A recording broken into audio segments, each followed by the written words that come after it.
Kami persembahkan program Santapan Rohani, terjemahan dari Renungan Our Daily Bread.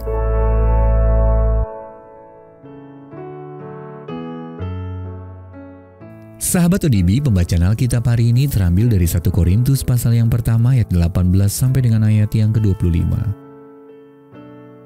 1 Korintus pasal yang pertama ayat yang ke-18 sampai dengan ayat yang ke-25. Hikmat Allah dan hikmat manusia. Sebab pemberitaan tentang salib memang adalah kebodohan bagi mereka yang akan binasa. Tetapi bagi kita yang diselamatkan, pemberitaan itu adalah kekuatan Allah. Karena ada tertulis, "Aku akan membinasakan hikmat orang-orang berhikmat, dan kearifan orang-orang bijak akan kulenyapkan." Di manakah orang yang berhikmat? Di manakah ahli Taurat? Di manakah pembantah dari dunia ini? Bukankah Allah telah membuat hikmat dunia ini menjadi kebodohan? Oleh karena dunia, dalam hikmat Allah, tidak mengenal Allah oleh hikmatnya. Maka Allah berkenan menyelamatkan mereka yang percaya oleh kebodohan pemberitaan Injil. Orang-orang Yahudi menghendaki tanda, dan orang-orang Yunani mencari hikmat. Tetapi kami memberitakan Kristus yang disalibkan. Untuk orang-orang Yahudi, suatu batu sandungan, dan untuk orang-orang bukan Yahudi, suatu kebodohan. Tetapi untuk mereka yang dipanggil, baik orang Yahudi maupun orang bukan Yahudi, Kristus adalah kekuatan Allah dan hikmat Allah.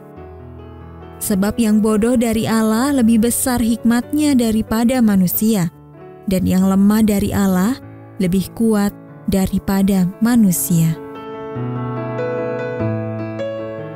Ayat mas renungan hari ini terambil dari 1 Korintus pasal yang pertama ayat yang ke-18. Pemberitaan tentang salib memang adalah kekuatan Allah. Renungan hari ini berjudul Di Balik Salib, ditulis oleh Dave Brennan. Sahabat ODB, pada pertengahan abad ke-20 di wilayah India Tengah, pernah terjadi ketegangan antara orang-orang non-Kristen dan umat Kristen. Seorang pemuda disuruh memanjat gedung setinggi 3 tingkat dan mencabut salib dari atapnya. Namun, bukan saja tidak berhasil, ia juga terjatuh dari atap ke jalan di bawahnya dan terluka parah. Ketika dibawa ke rumah sakit, ia ditempatkan di sebuah kasur lipat bersebelahan dengan seorang pasien Kristen.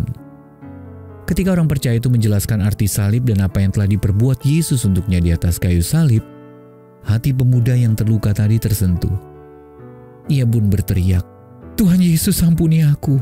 Aku tidak bermaksud melakukannya. Mereka memaksaku." Apapun yang coba dilakukan orang-orang untuk menghilangkan lambang-lambang iman Kristen, kita tahu bahwa mereka takkan mampu menghentikan pesan Injil.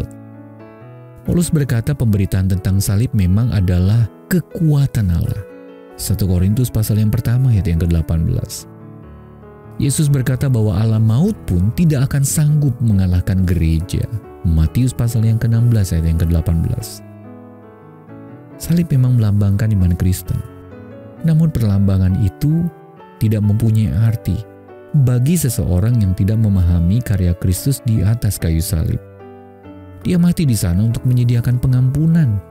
Kolose pasal yang kedua ayat yang ke-13 sampai dengan ayat yang 14. Bukan untuk menciptakan sebuah lambang. Sudahkah Anda melihat di balik lambang salib itu dan percaya kepada anak Allah yang mati di sana? Jika belum, lakukanlah sekarang. Sahabat ODB, apa makna pesan salib Kristus bagi Anda? Lalu bagaimana pengampunan yang diberikan Tuhan Yesus sanggup mengubah hidup Anda selamanya? Tuhan Yesus, terima kasih karena melalui salib aku dapat berjumpa denganmu. Tak terbayangkan apa jadinya hidupku tanpamu.